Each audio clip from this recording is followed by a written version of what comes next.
Good afternoon, everyone. Welcome to the inaugural edition of Stories with State Advisors, which will hopefully become a bi-weekly storytelling account by myself, Keith Sernick, founder and managing member of State Advisors, with local entrepreneurs talking about their businesses and how they can impart upon their knowledge upon you. And today we have a very special guest for our inaugural edition.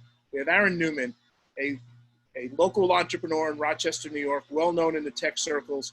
Aaron has started several very successful tech companies over the years, but today we're here to talk in particular about one of his most successful ones, CloudCheckr. So Aaron, thank you very much for coming on today for our inaugural edition, and welcome to Stories with State Advisors.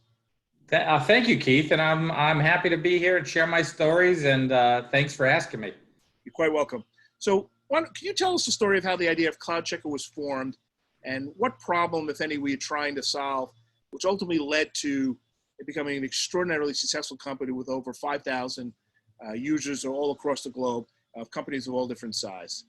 Yeah, I mean, the CloudCheckr story was a very a very traditional story where, I mean, I've been starting companies. CloudCheckr was my fourth startup, and my previous one was it was a listing platform for social media, and this was back in 2005 to about 2008 when the cloud was just getting started, but it wasn't ready. So when we were building out our infrastructure, we had to do it ourselves, right? We were actually buying servers, ordering them. They come in the office, we put hard drives, memory in them. We drive them down to a data center. If a server needed to get restarted, we drive down to the data center or try to call down there if they were open. So the one thing we learned out of that was that this idea of a cloud was really how you're going to transform into the cloud was very, very relevant.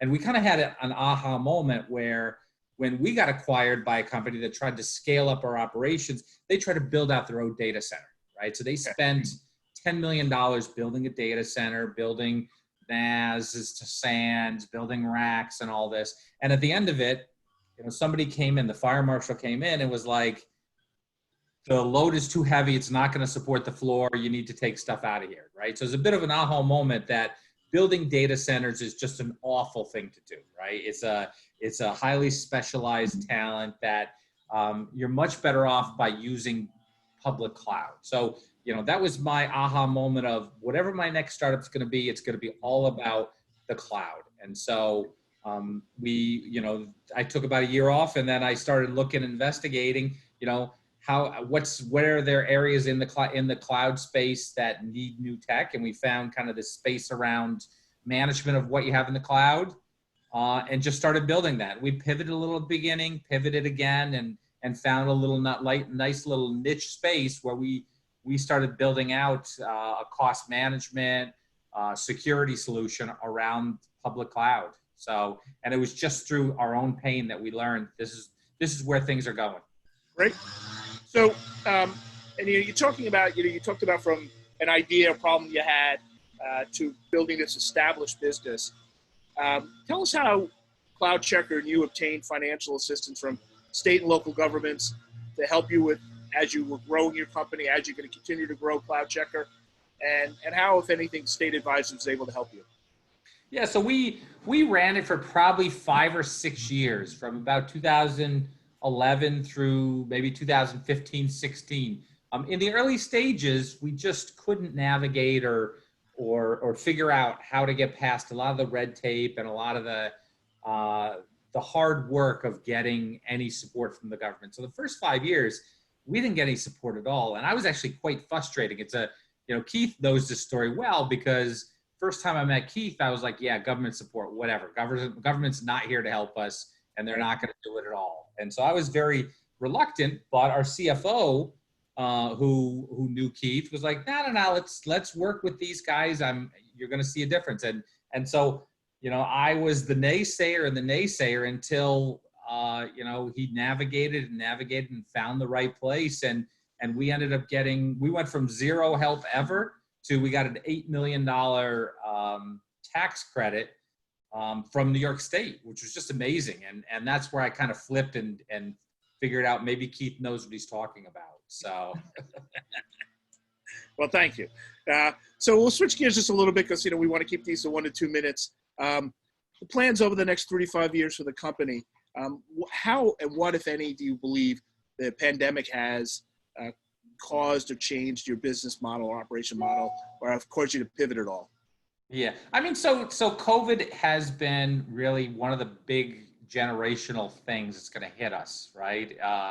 It's going to change the way everybody's doing business. But I think fortunately we're positioned perfectly, right? Tech, it's all about tech, right? You're going to need more tech to do less face-to-face. And, we're going to go back to eventually becoming more face-to-face, but I don't know that we ever return to the levels we were before. And so tech becomes critical to all this. We are a technology company, we're a software company. So if anything, this has really helped us grow, and there's more need for cloud services. There's more need for software. There's more need for all of this. And this drives our business. So if you're in the hospitality business, if you're in the restaurant business, it becomes much more challenging where you have to figure out, how am I going to adjust to this new world? How am I going to integrate technology so I can run my business successfully? And, it's everything from how am I going to enable myself to sell online? How am I going to, if I'm a restaurant, you need to be looking really hard at, electronic menus and ordering online and doing it efficiently. And so it's all about innovation and reinventing for this new world. Great. So, carrying on that same theme, what kind of firsthand advice would you have for business owners out there who are trying to manage all the different curveballs that are not only thrown at them by everyday business, but by things like, the pandemic? So what kind of advice do you have for that? Yeah, I mean, welcome to capitalism, right? It can be extremely successful, and Right. when you're reaping the rewards, it's great, but it requires risk. It requires innovation. It requires being, if you're going to do what you did last year, you're not going to be successful, Okay. right? So it's, how do you innovate? Look at your business, stand back. I mean, I look at it, I've started 2 companies during the pandemic, right? I see it as an opportunity, a time. Whenever there's disruption, there's new opportunities for new businesses, ways to add value. And so you need to look at your business, and this is a great time to reinvent yourself. If you were looking at, if you've been dragging your feet on building out your digital infrastructure, this is the time, right? It's a forced chance to really build that out. So redesign, reinvent, innovate, figure it out. There is plenty of opportunity for the people that are smart, agile, innovative. They're going to come out of this better than they were before. Great. For the people that are just doing what they did last year, they're probably going to die. Right. It's all about innovation.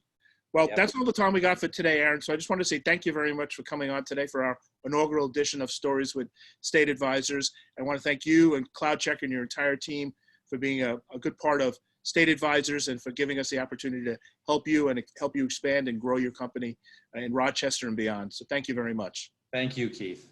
Talk to you soon.